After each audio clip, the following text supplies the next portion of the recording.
Et coucou, bienvenue!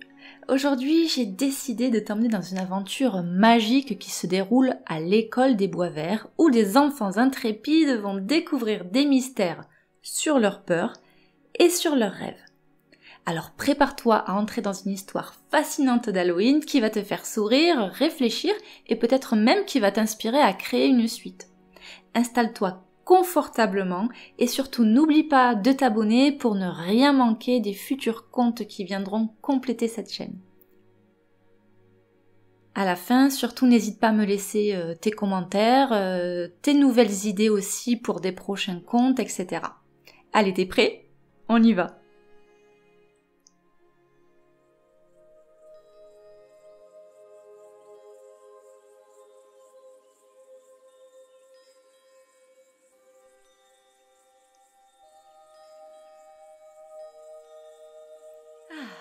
C'était une matinée d'Halloween comme on en voit rarement à l'école des Bois Verts. On pouvait sentir la magie dans l'air, tout comme les feuilles d'automne virevoltant sous le vent. Les enfants, plus excités qu'un chaudron de sorcières en pleine ébullition, couraient dans les couloirs, chacun plus déguisé que l'autre. Des sorcières avec des chapeaux si pointus qu'on aurait pu y suspendre des araignées, des fantômes qui traînaient dans leurs draps tout propres, et même des super-héros prêts à sauver la planète, ou au moins leur goûter. Bref, tout le monde était à fond dans l'ambiance Halloween.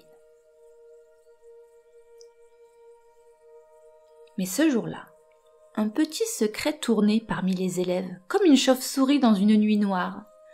On disait que la salle de classe de Madame Lune, la maîtresse la plus mystérieuse de l'école, était enchantée.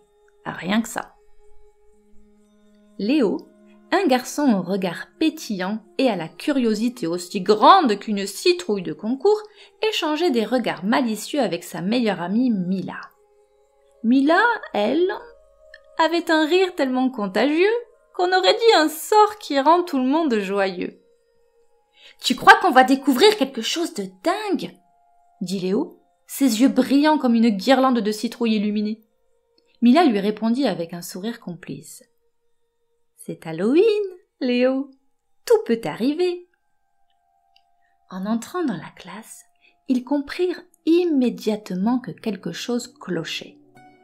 Ou plutôt, enchantait. D'habitude, les murs étaient aussi gris et monotones qu'un vieux grimoire poussiéreux. Mais là, c'était une toute autre histoire. Ils étaient recouverts de dessins effrayants mais rigolos, comme des citrouilles qui rigolaient tellement fort qu'on aurait pu les entendre à l'autre bout de l'école, des fantômes jouant à cache-cache derrière les portes et des chauves-souris qui semblaient presque prêtes à prendre leur envol. Sur chaque table, de jolies lanternes taillées dans des citrouilles projetaient une douce lumière dorée qui dansait sur les visages curieux des élèves. Mais le clou du spectacle trônait sur le bureau de Madame Lune. Une grande boîte en bois, sculptée, aussi mystérieuse qu'un coffre de pirate rempli de trésors. Ah, Madame Lune, vêtue de son traditionnel manteau violet parsemé d'étoiles, avec son chapeau à larges bords qui semblait presque toucher le plafond, elle se tenait là, un sourire énigmatique aux lèvres. « Bienvenue, mes petits aventuriers d'Halloween !» Aujourd'hui, nous allons vivre une expérience magique, unique. Dans cette boîte, il y a des objets très spéciaux. Ils vous révéleront des histoires incroyables.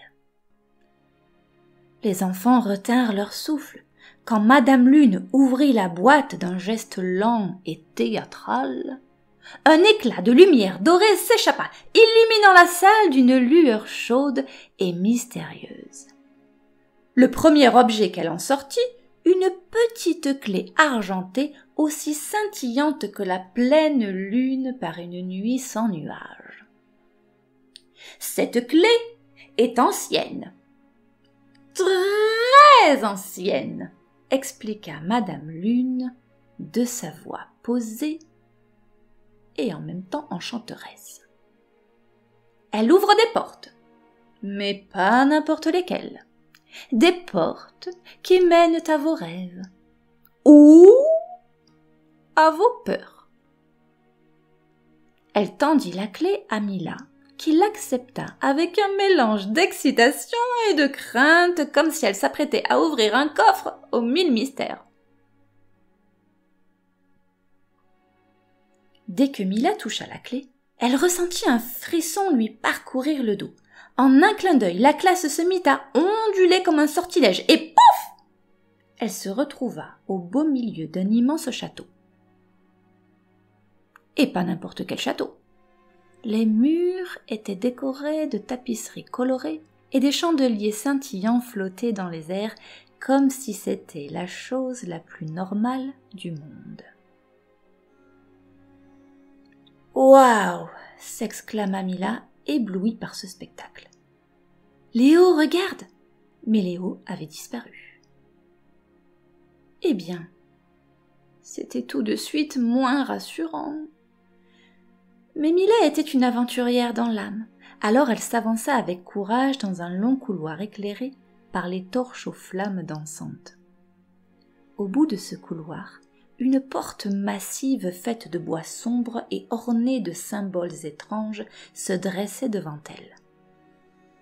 Avec une grande inspiration, Mila inséra la clé dans la serrure. La porte s'ouvrit dans un grincement qui fit frissonner même les murs. Derrière la porte, une salle immense remplie de livres flottants. Oui, des livres qui volaient comme des oiseaux. L'un d'eux s'ouvrit et, avec un bruit de pages, des lettres dorées s'élevèrent dans les airs, formant une phrase. « La connaissance est la clé pour affronter toutes tes peurs. » Je répète. « La connaissance est la clé pour affronter toutes tes peurs. » Mila sourit en comprenant le message. La clé qu'elle tenait dans la main n'était pas simplement magique, elle symbolisait son propre courage. « Je peux surmonter mes peurs en apprenant, » murmura-t-elle avec assurance. Et en un clin d'œil, elle se retrouva à nouveau dans la classe. La clé, toujours dans la main, mais le château, disparu. Pouf! « Alors, qu'as-tu découvert ?» demanda Madame Lune, toujours aussi énigmatique. « Que je peux apprendre à surmonter mes peurs, » répondit Mila, fière de son aventure. Maintenant, c'est au tour de Léo. Madame Lune sortit un autre objet de la boîte. Une petite pierre noire, douce comme de la soie. Cette pierre te montrera quelque chose de très spécial, Léo. Veux-tu l'essayer ?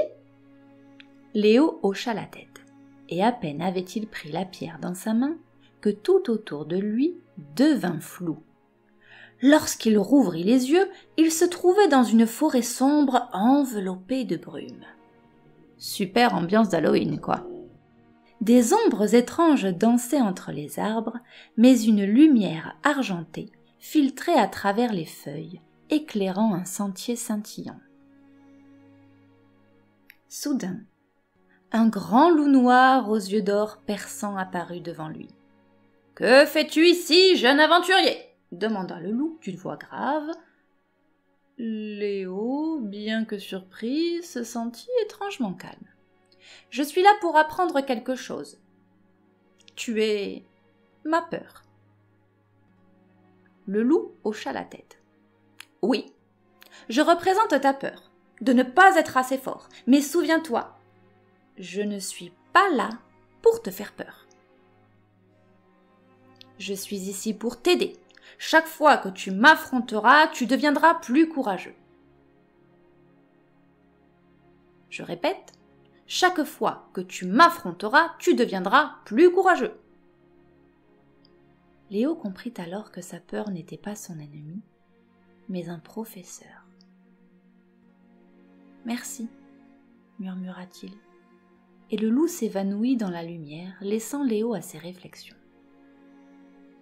En un instant, il se retrouva à nouveau dans la classe, la pierre noire toujours dans sa main. « Waouh! Incroyable! J'ai appris que même mes peurs peuvent m'aider à grandir !» s'exclama-t-il avec enthousiasme. Ainsi, chaque élève eut droit à son propre objet magique et à une leçon qui lui était destinée. Certains découvrirent des mondes colorés où leurs rêves prenaient vie. D'autres rencontrèrent des créatures bizarres qui symbolisaient leurs doutes. Mais à la fin de chaque aventure, ils comprirent tous quelque chose d'important sur eux-mêmes. Lorsque la dernière histoire fut racontée, Madame Lune referma doucement la boîte et déclara avec un sourire malicieux.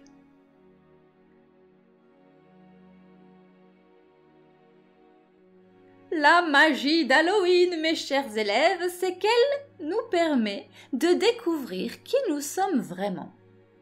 N'oubliez jamais, vous avez déjà en vous la force de surmonter toutes les épreuves. Et maintenant, que diriez-vous de quelques bonbons ? Et là, les enfants éclatèrent de rire. Après tout, un bon Halloween, ça se termine toujours avec un peu de sucrerie.